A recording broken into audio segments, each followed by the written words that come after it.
एक व्हॅल्यू असावी ती सोडू नये. Like if you are dreaming big you have to face challenges. आपण आपली एक वाट निर्माण केली पाहिजे. यामध्ये सुदीप गांधी कुठे? मी 2 वर्ष जॉब केला वेगळ्या वेगळ्या कंपनीमध्ये आणि त्यातनं खरं तर डोक्यात आधीपासून होतं की आपण फ्रीलान्सिंग करावं आणि फ्रीलान्सिंग म्हणजे कॉलेजच्या सेकंड इयरपासून सुरूच होतं. मग त्यामध्ये टी शर्ट डिझाईन्स असतील, त्यामध्ये व्हिजिटिंग कार्ड्स, छोटे मोठे लोगो, जे मिळेल ते, खरं तर असं म्हणायला हरकत नाही, जे मिळेल ते काम करायला मी तयार होतो. ब्रिक्स 2016 ह्या कॉन्टेस्टसाठी आम्ही भाग घेतला होता. म्हणजे देशभरातून बऱ्याच लोकांनी भाग घेतला होता आणि त्यात आमच्या ऑफिसमधल्या पण आम्ही काही लोकांनी भाग घेतला होता. त्यात सुदैवाने माझं काम सिलेक्ट झालं आणि भारत सरकारतर्फे ते ब्रिक्स 2016 या समिटचा ऑफिशियल लोगो म्हणून तो जाहीर झाला. Branding again is not about only good design, it is about it should be functional.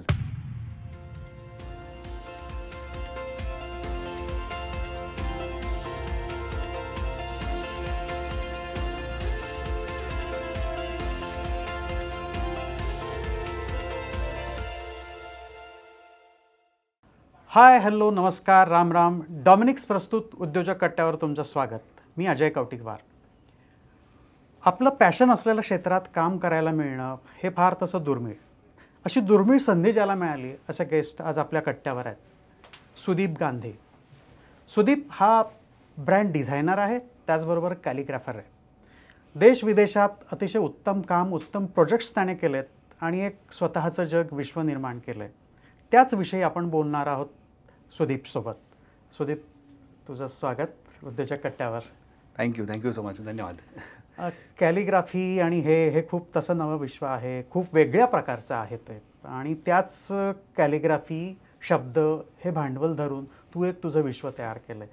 नेमकं तू करतोस काय आणि किती मोठा तुझा आता पसारा वाढला आहे? सर्वप्रथम धन्यवाद मला या पॉडकास्टवर बोलवल्याबद्दल.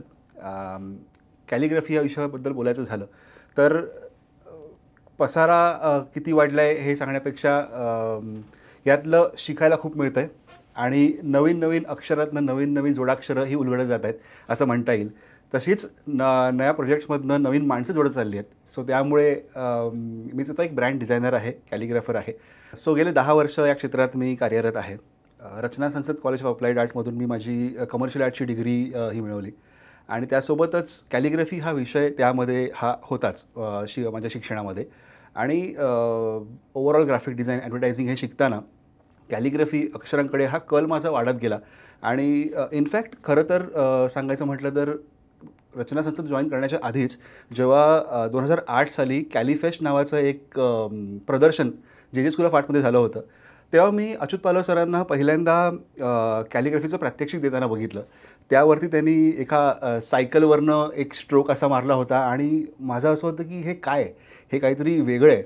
आणि तेव्हा असं मला विचार आला की हे काहीतरी मला शिकावं असं वाटतं आहे. तिकडनं खरं तर सुरुवात झाली की आपण कॅलिग्राफी हे शिकायला सुरू करूया. आणि डोंबिवली जिकडे मी राहतो तिकडे राम कस्तुरे सर म्हणून कॅलिग्राफर आहेत, त्यांच्याकडून मी बेसिक्स शिक्षण सुरू केलं आणि त्याचा फायदा मला माझ्या डिग्री कॉलेजमध्येही झाला. आणि ते करत असताना आपण वेगळ्या वेगळ्या माध्यमातून, वेगळ्या वेगळ्या सब्जेक्ट्समधनं कॅलिग्राफीला कसं आपण अजून एक्सप्लोर करू शकतो ह्याची एक वाट उलगडत गेली आणि आता ती आहे, नव्या पद्धतीने सुरू आहे. ती वाट तू पकडली आणि तू तुझी नवी वाट निर्माण केली. आता तू उल्लेख केलाच अच्युत पालव सरांचा. तर नुकताच त्यांना केंद्र सरकारनं पद्मश्री पुरस्कार जाहीर केला आहे. मला वाटतं आपण सगळे मिळून त्यांचं, अच्युत पालव सरांचं अभिनंदन करूया. कारण कॅलिग्राफी या क्षेत्रात त्यांनी एक वेगळा ठसा उमटवला, एक वेगळं स्थान निर्माण केलं आहे. बरोबर. खरं तर त्यांच्याकडनं बरेच लोक प्रेरणा घेतातच आणि त्यांनी एक वेगळी जागतिक दर्जावरती भारतीय सुलेखनाला एक वेगळी अजून एक दिशा मिळवून दिली असं म्हणायला हरकत नाही.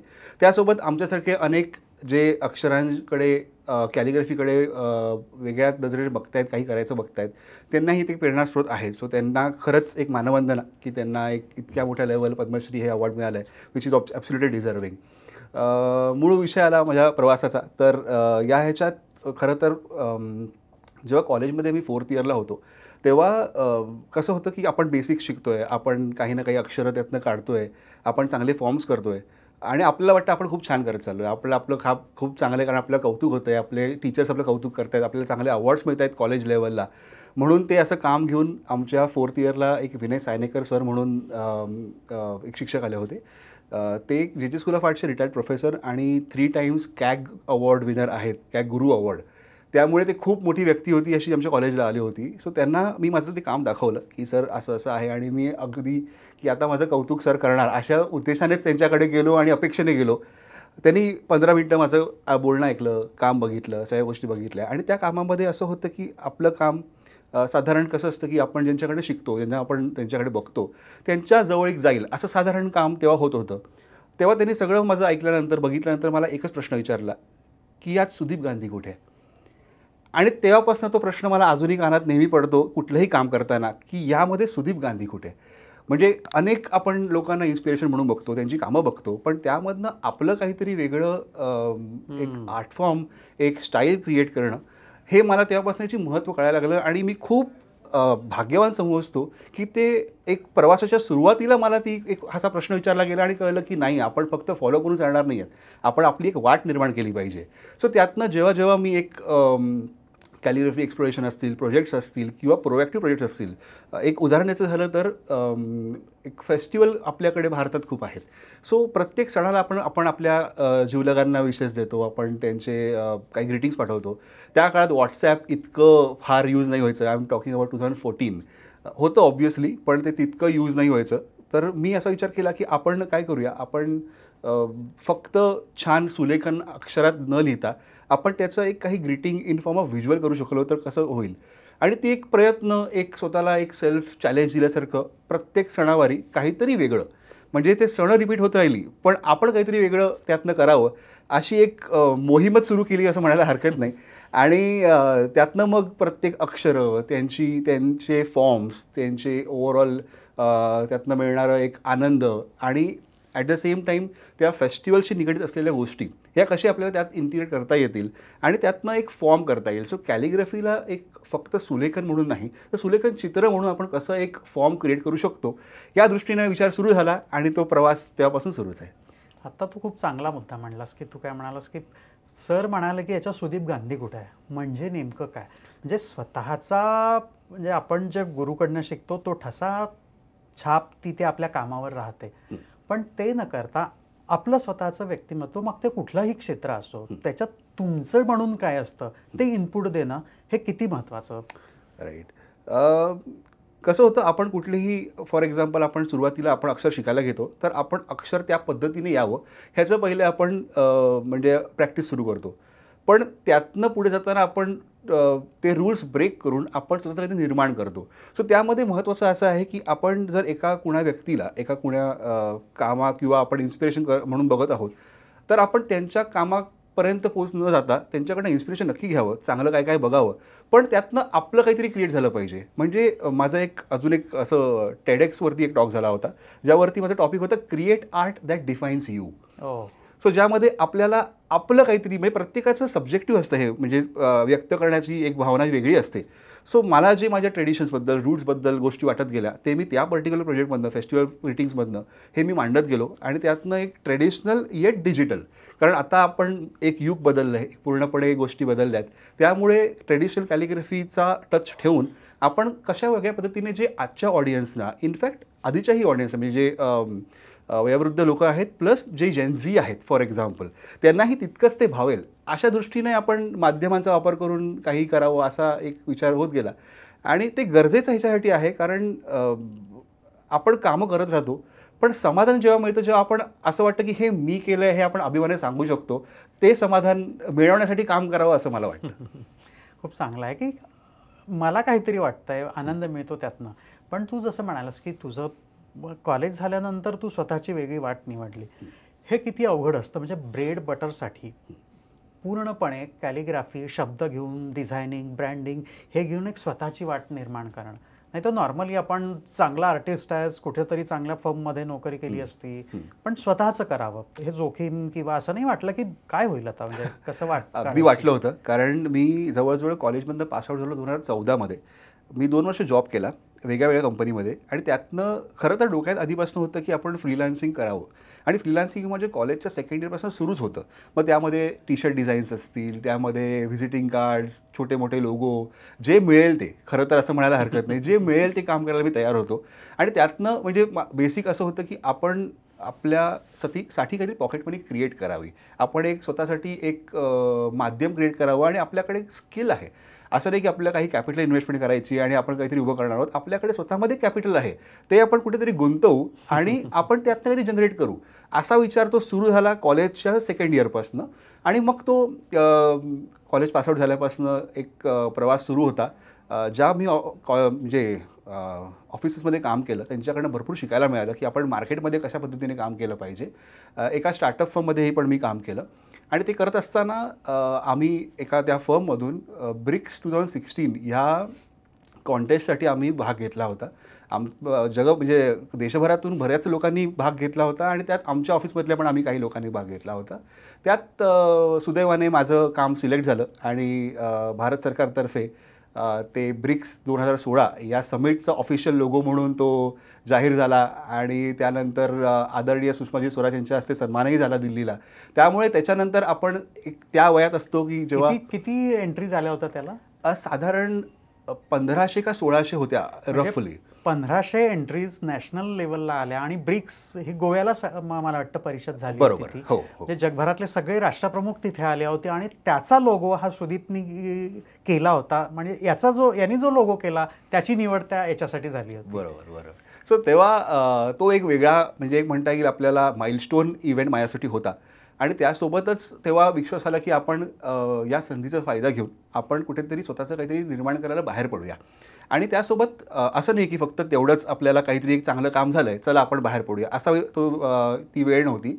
त्या वेळेतसुद्धा बऱ्याच म्हणजे फ्रीलान्सिंग कामं चालू होती जी ऑगिलवी इंडिया असेल किंवा अशा बऱ्याच ॲडव्हर्टायझिंग एजन्सीबरोबर मी कॅलिग्राफी फ्रीलान्स करत होतो. आणि त्यामध्ये मला बरेच चांगले ऑपॉर्च्युनिटीज यायला लागल्या की आपण वेगळ्या पद्धतीने कॅलिग्राफीला कसं मांडू शकतो.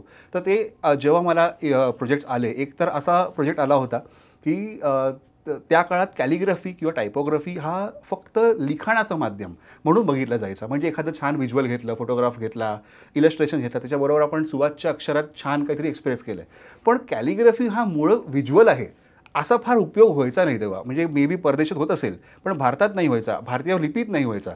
तर त्यावेळेला तो एक प्रोजेक्ट माझ्याकडे आला आणि त्याचं ब्रीफ असं आलं की आपल्याला काहीतरी एक्सपेरिमेंटल करायचं आहे, वेळ अगदी कमी आहे, उद्या काम पाहिजे, म्हणजे पहिली फ्रेम ॲटलिस्ट उद्या पाहिजे, तू करायला तयार आहेस का?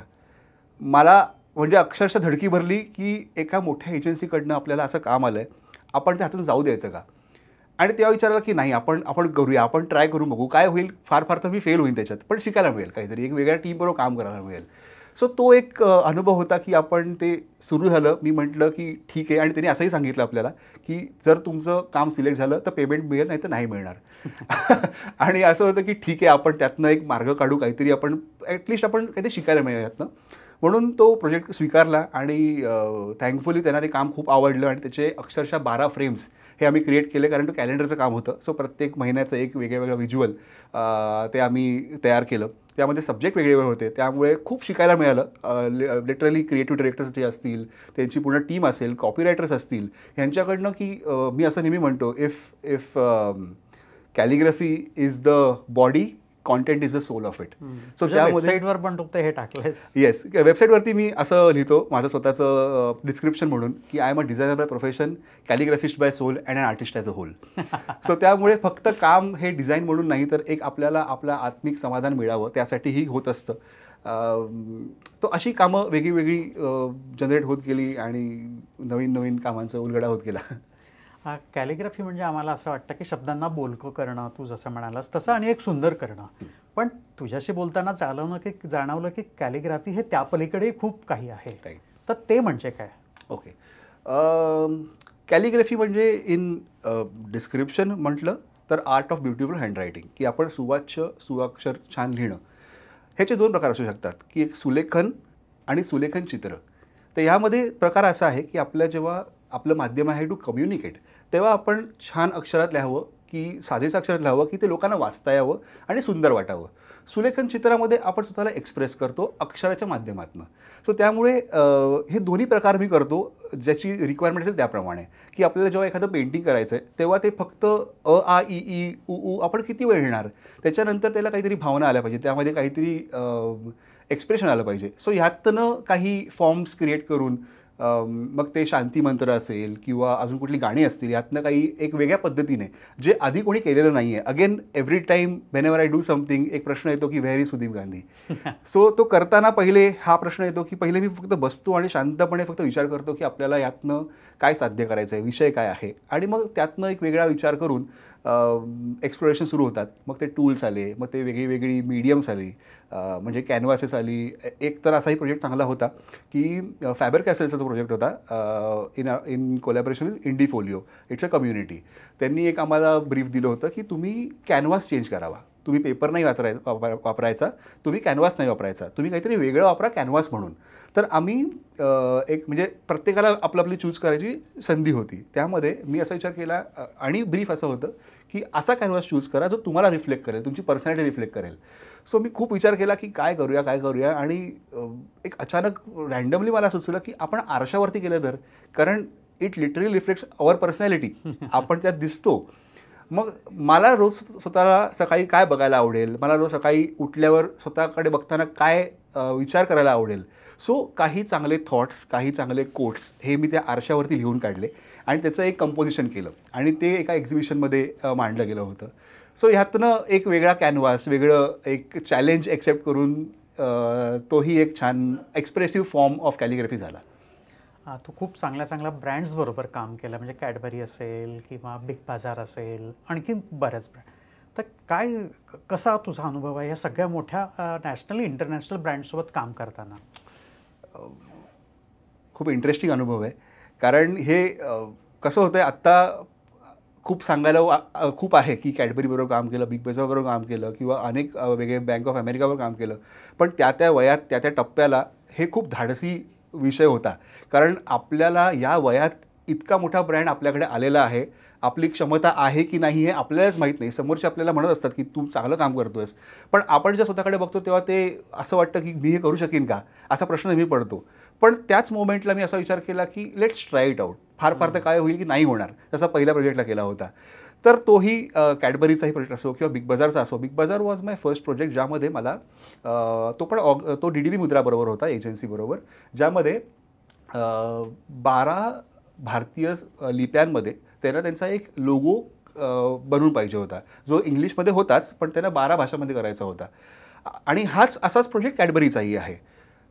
पहिला प्रोजेक्ट करताना मला माहितीच नाही की करायचं काय, कारण मला लिप्या माहीत नाहीत, मला त्याचे वर्ण फार माहीत नाहीत, आणि मला शुक्रवारी संध्याकाळी कॉल आला आहे की आपल्याला मंडेला द्यायचं आहे हे काम.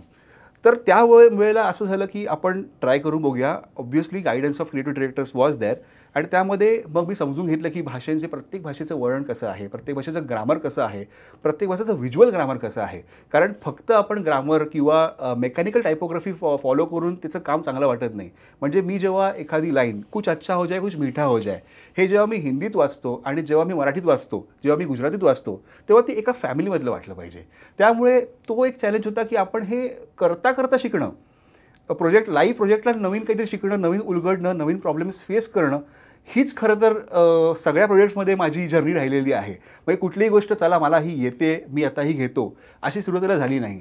ती आपण चॅलेंज म्हणून फेस करूया आणि ती करता करता जे काही आपल्या प्रॉब्लेम्स येतील ते आपण ट्राय करू सॉल्व्ह करायचं. असं करत करत एक प्रोजेक्ट होत गेले आणि एकाला एक जोडाक्षर म्हणून नवीन प्रोजेक्ट्स येत गेली. आणि I think if you are dreaming big you have to face challenges. त्यामुळे त्या ॲटिट्यूडमधनं एक गोष्टी नवीन नवीन ब्रँड्स जोडत गेले आणि आज त्यांचं ब्रँडिंग असो, त्यांची कॅलिग्राफी तर आहेच, पण त्यांचे इन्फोग्राफिक व्हिडिओ असो, त्यांचे वेबसाईट असो, अशा बऱ्याच वेगळ्या माध्यमातनं वेगळ्या ब्रँड्सना आम्ही ट्राय करतो की त्यांना सर्व्हिस देऊ शकू. एखादी कॉम्प्लिमेंट असते ना, की म्हणजे तू जेव्हा काम तुझं दाखवतो एखाद्या कंपनीला, एखाद्या ब्रँडला, त्याच्यानंतर अरे वा, अशा मोमेंट्स तुझ्यात कुठल्या लक्षात आहेत? अशा खरं तर खूप आहेत. खूप वेगळ्या क्लायंट्सच्या अप्रोचमुळे आहे. एक आत्ता 2 वर्षांनी झालेला अनुभव म्हणून लगेच फ्रेश आहे म्हणून मी सांगतो. माझा एक एक्झिस्टिंग क्लायंट आहे, द कल्याण जनता सहकारी बँक. सो त्यांचा मी लोगो डिझाईन ह्या विषयावरनं सुरू केलं आणि त्याचं सोशल मीडिया, त्यांच्या बाकी सगळ्याच गोष्टी आता बघतो. सो तो लोगो करताना एक सहकारी बँक ह्यांना आपण वेगळ्या पद्धतीने म्हणजे आता मार्केटमध्ये कॉम्पिटिशन ज्या पद्धतीने आहे त्यांना पोझिशन करणं, ब्रँडला पोझिशनिंग करताना तो एक वेगळ्या पद्धतीने काम करायचं म्हणजे सुरू झालं.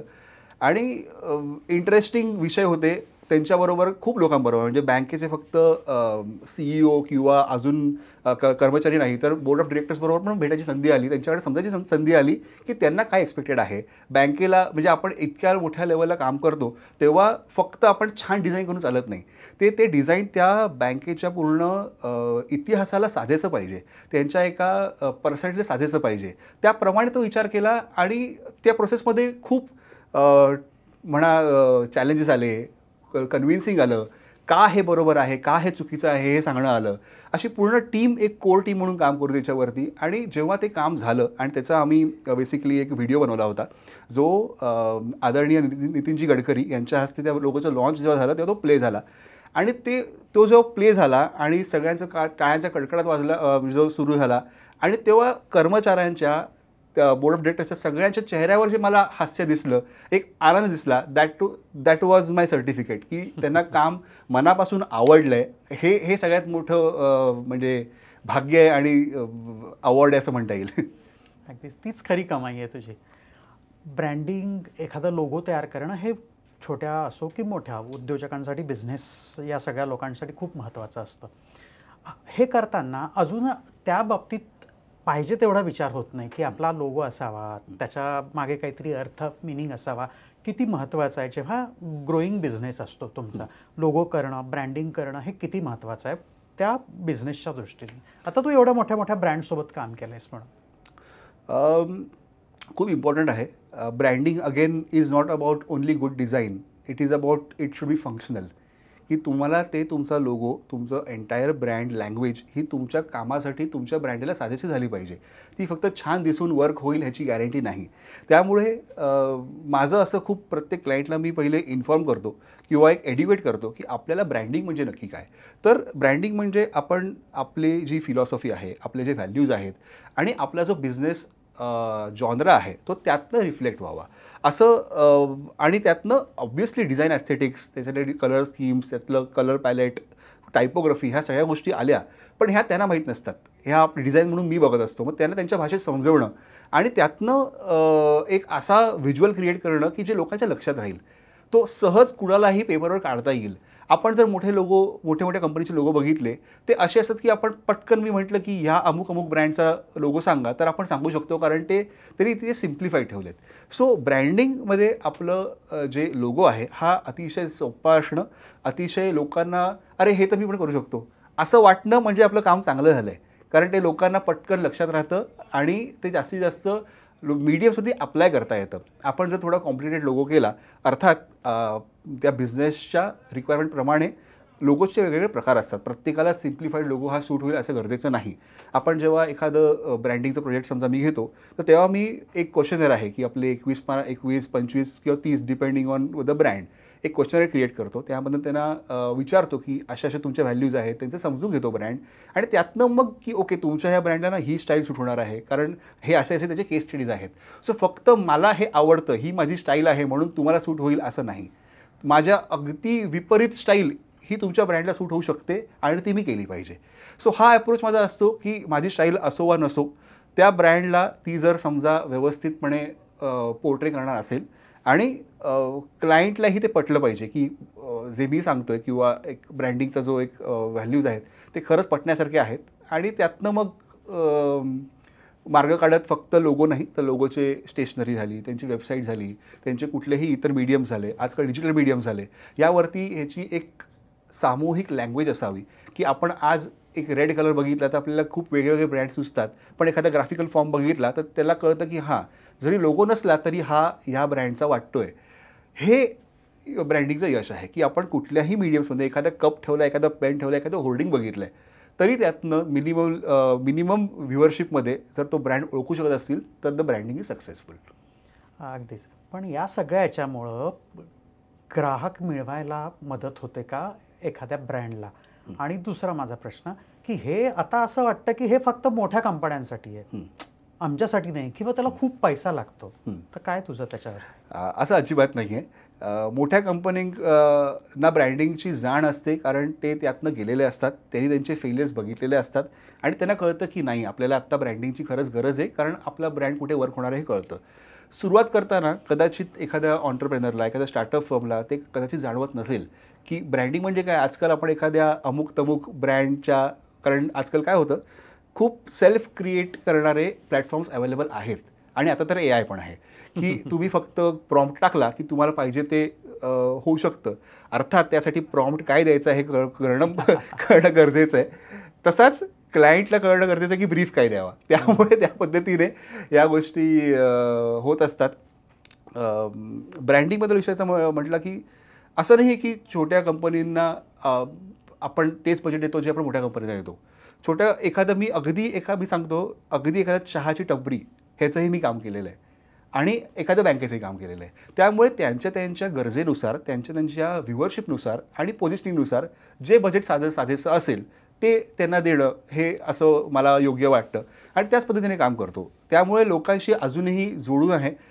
माझा इवन पहिला क्लायंट अजूनही माझ्याशी जोडून आहे की कारण तो एक कनेक्ट राहिलेला आहे की त्यांच्या अजूनही काही रिक्वायरमेंट्स आल्या, ते प्रोफेशनल असो किंवा पर्सनल असो, ते एक संभाषण करून त्यांना काही इफ जर मी करू शकत नसेल तर अजून कोणी मित्र असतील, अजून कोणी करणारे असतील, ते कनेक्ट करून देणं. म्हणजे एक माझं आत्ता हल्ली मी एक नव्याने स्वतःला इंट्रोड्यूस करतो आहे की who am I am your brand companion.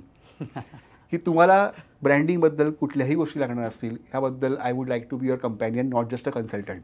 त्यामुळे आपण आत्ता एक रिलेशनशिप सुरू केलं ते आपण मरेपर्यंत म्हणता येईल, जोपर्यंत मला माझ्या क्षमता आहे तोपर्यंत म्हणता येईल, ते I would like to support. हा असा अप्रोच आहे. आता हा अप्रोच नेटवर्किंगसाठी किंवा माणसं जोडण्यासाठी, ब्रँड जोडण्यासाठी खूप महत्त्वाचा आहे आणि कस्टमर जोडण्यासाठी पण खूप महत्त्वाचा आहे. बरोबर. आत्ता आपण उल्लेख केलास की AI आणि सगळ्या गोष्टींचा. AI आणि याच्यातून तुम्ही करू शकता पण एक वेगळा ठसा उमटवू शकत नाही. पण याच्यामुळं तुम्हाला काय धोका वाटतो की तुम्हाला त्याची मदत झाली आहे AI आणि अशा या सगळ्या नवीन टूल्स आणि गोष्टींमुळं? खरं तर मदत खूप झाली आहे. It is like a revolution. AI हे आल्यामुळे अर्थात अनेक जॉब्सना फटका बसतोय म्हणू शकतो, अनेक क्रिएटर्सना फटका बसतोय म्हणू शकतो आपण. पण त्याचा आपण वापर कसा करतो त्याच्यावर डिपेंड आहे की मी AIचा वापर करतो पण ते माझ्या क्रिएटिव्हिटीला आड येत नाही. मी फक्त AIचा वापर करत नाही. मी आय थिंक ऑन पेपर. मी एखादी गोष्ट स्केच करतो आणि त्याला आपल्याला क्लायंटला दाखवायचं असेल की साधारण तुमचं व्हिज्युअलायझेशन दाखवायचं असेल तर ते AIमध्ये आपण प्रॉम्प्टनी दाखवू शकतो. म्हणजे खूप वेळेला आपण जे विचार करतोय हे समोरच्याला कळतायत ह्याची गॅरंटी नसते, पण AI is giving that medium की तुम्ही विचार फक्त लिहा, आम्ही क्रिएट करायचं ट्राय करतो. किती चांगलं माध्यम आहे. पण त्याचा आपण वापर फक्त म्हणजे मिसयूज न करता आपण त्याचा वापर फक्त ॲज अ टूल करावा असं मला वाटतं. आणि अगेन द थिंग इज की खूप लोक विचारतात, एका इंटरव्ह्यूमध्ये असं पण विचारलं होतं की डिजिटल गोष्टी किंवा AI आल्यामुळे जुन्या गोष्टी या बाहेर पडतील का. तर अजिबात नाही. आपल्याकडे कितीही छान इन्स्टॉलेशन्स मोठ्या AIचे ते हल्ली काय येतं ते गुगल होम अलेक्सा आल्यामुळे आपण घरातले आर्टिफॅक्ट्स फेकत नाही, ते आपण तसेच प्रिझर्व करतो कारण त्याची व्हॅल्यू असते ॲट द एंड. अशीच जे हाताने लिहिलेल्या गोष्टी असतील, ज्या आपण स्वतः क्रिएट करतो त्याची व्हॅल्यू असते. आणि तुम्ही AIनी एखादं काम लवकर संपवू शकाल पण समाधान नाही मिळणार. आपण जेव्हा एखादं पेनाने एका प्रोसेस आपण फॉलो करतो तेव्हा आपण काम झाल्यावर आर्टिस्ट म्हणून एक समाधान मिळतं. मी फक्त डिझायनर नाही आहे, मी आर्टिस्ट पण आहे की मला फक्त काम संपवायचं नाही आहे तर ते करताना स्वतःला उलगडायचं आहे, त्यातनं समाधानही मिळवायचं आहे. हे जर अप्रोच असेल तर तुम्हाला AI काहीही बिघडवू शकणार नाही असं मला खरंच ठासून वाटतं. ह्या गोष्टी करताना AI असो की कुठलंही असो, स्किल हे खूप महत्त्वाचं आहे. सतत बदलत राहणं हे महत्त्वाचं आहे. आता खूप मुलांना या क्षेत्रात यायचं असतं, नवीन काहीतरी स्वतःचं एक बिझनेस मॉडेल तयार करायचं असतं. अशा लोकांना तू काय सांगणार? अशा 5 गोष्टी की काय करायला पाहिजे आणि काय करायला नको. ओके. आधी काही तू गोष्टी सांगितल्यास पण त्याचबरोबर आणखीन त्याच्यात काही ॲड करू शकलात तर ते जास्त महत्त्वाचं आहे. खरं तर माझ्या अनुभवानं सांगायचं झालं तर फार माझा लिमिटेड अनुभव आहे आत्ता, अजून पण मी खूप शिकतो आहे लोकांकडनं. तर त्यात सांगायचं झालं तर ऑब्झर्वेशन इज द की की तुम्ही एक कलाकार असाल, तुम्ही डिझायनर असाल तर तुमची ऑब्झर्वेशन पॉवर ही चांगली पाहिजेच. तुम्ही जिकडे जिकडे आता ते तुम्ही ऑब्झर्व केलं पाहिजे. लोकांना सांगितलं पाहिजे की आपण काय करतो. आपण जर शाय राहिलो की मी माझं करतो आहे पण मला बोलता येत नाही आहे तर तुम्ही बिझनेस नाही करू शकणार. तुम्हाला ते लोकांना चांगल्या पद्धतीने, असं नाही की आपण म्हणतात की मोर प्रॉमिस्ड अँड लेस डिलिवर्ड असं करून चालणार नाही. आपण जे छान करतो, आपल्या ज्यात कॉन्फिडन्स आहे ते लोकांना त्या पद्धतीने इंटरेस्टिंग पद्धतीने सांगणं हे कलाकाराचं काम आहे, नाही तर लोकांना कळणार कसं. आणि आजकाल तर सोशल मीडिया आहे, खूप गोष्टी आहेत. अर्थात फक्त सोशल मीडिया किंवा लोकांना दाखवण्यासाठी नाही करावं, त्यातनं आपण रिफ्लेक्ट व्हावं. जसं मी म्हणालो की create art that defines you. तर ते प्रत्येक जनरेशननी आजकाल खरं तर न्यू जनरेशन नाही तेच चॅलेंजेस आहेत जे ओल्ड जनरेशनला आहेत. कारण सगळेच जण ह्या बदलत्या ट्रेंड्सना मॅच करायचं ट्राय करत आहेत. त्यामुळे आम्हीही जे आमच्या काळात शिकलो होतो ते आता रिलेव्हंट नाही आहे. आम्हाला हे नवीन पद्धतीने शिकवावं लागतं आता. सो ते करत असताना आपण फक्त मला असं वाटतं ह्या 2 गोष्टी त्यासोबत फार इन्फ्लुएन्स राहू नये कुणामधून. इन्स्पिरेशन घ्यावं की ह्यांचं काम छान आहे आणि बघावं, लोकांना भेटावं, बोलावं, त्यांची प्रोसेस समजून घ्यावी. फक्त काम बघून आपण हल्ली कम्युनिकेशन खूप कमी झालं आहे. आपण हल्ली अगदी appreciation has come to only one like. Why don't we call and appreciate someone? Why don't we talk to know their process? आपण एखादं काम वा छान ह्या पलीकडे जाऊन का नाही आपण बघायला जात? सो अशा गोष्टी करून मला असं वाटतंय ज्या मी टप्प्याटप्प्याला शिकत गेलो की ह्या गोष्टी आपण केल्या पाहिजेत. त्यासोबत काय करू नये तर म्हणायचं झालं तर स्वतःची एक व्हॅल्यू असावी ती सोडू नये. की आपण एका प्रिन्सिपल फॉलो करतो, आपण काही आपले फिलॉसॉफी फॉलो करतो, ती सोडू नये. एखाद्या फक्त पैशासाठी किंवा काही प्रोजेक्टसाठी जर आपल्या व्हॅल्यूजला कॉम्प्रोमाइज होणार असेल तर ती करू नये. खूप अडून राहू नये की माझी हीच स्टाईल आहे. बदलत्या काळाप्रमाणे आज जे रेलेव्हंट आहे ते उद्या रेलेव्हंट राहणार नाही आहे. तर बदलायची एक कॅपॅसिटी ठेवावी, मानसिकता ठेवावी. अजून सांगायचं झालं तर माझं प्रामाणिक मत आहे की आता कितीही डिजिटल युग पुढे जात असलं तरी लोकांनी एक डायरी लिहावी, एक स्वतःचं हस्ताक्षर जपावं. कारण आपलं असं एक हस्ताक्षर असतं. टाईप आपण काम करू पण अगेन द पॉईंट इज आपण स्वतःच्या हस्ताक्षराने जे लिहितो किंवा विचार करतो त्यांनी आपल्याला आपले सगळे सेन्सेस काम करायला लागतात. त्यामुळे खूप चांगल्या गोष्टी अजून होऊ शकतात. मी माझ्या वर्कशॉपमध्ये युज्युअली म्हणतो की थिंक ऑन पेपर. त्यामुळे जे आपल्याला पेपरवरती किंवा आपल्या हातातून निघणाऱ्या ज्या गोष्टी आहेत त्या डिजिटली आपल्याला नाही मिळणार. कदाचित ते आता तुम्हाला काय पण बोलतो असं वाटू शकतं, पण एकदा करून बघा, तुम्हाला समाधान कळेल मी काय म्हणतो आहे ते. सो ही एक गोष्ट आहे. तू एवढे प्रोजेक्ट करतोस, वेगवेगळ्या ठिकाणी जातोस, नॅशनल इंटरनॅशनल. अनेकदा असं होतं ना की एखादा प्रयोग फसतो किंवा एक जमत नाही. अशा वेळेस तू काय करतोस? असं क्वचित झालं आहे की जे मी सुरू केलं आहे आणि ते जमलं नाही आहे म्हणण्यापेक्षा ते त्या क्लायंटला साजेसं झालं नाही किंवा देअर वेअर डिस्प्यूट्स, म्हणजे हे खूपच क्वचित झालं आहे. पण त्यावेळेला मी शिकतो त्यातनं की हे का वर्क नाही झालं. जर माझी चूक असेल तर 100% मी माझ्या काही गुरूंना विचारतो किंवा काही अजून आय टेक ॲडवायसेस की नक्की काय चुकतं आहे समजून घ्यायचं ट्राय करतो. पण जर मला कळते की नाही ही चूक माझी नाही आहे, ही समोरच्याला मला पटवता येत नाही आहे, तर ते मी एका पॉईंटवर पटवायला जातो, एका पॉईंटवर सोडतो. कारण आपण सगळ्यांच्या मानसिकता बदलू शकत नाही. त्यांची प्रत्येकाची लिमिटेशन असते. टिल अ पॉईंट मी सांगू शकतो की हे बरोबर आहे, ह्याची ही कारणं आहेत. असं उगाचच डोक्यात काहीतरी आहे म्हणून नाही, तर हे एक एक्सप्लेनेशन देऊन. पण ते नाही होत असेल तर मी सोडून देतो विषय की ठीक आहे, हरकत नाही, आपण पुढच्या वेळी काहीतरी बघू आपल्या जमत असेल तर.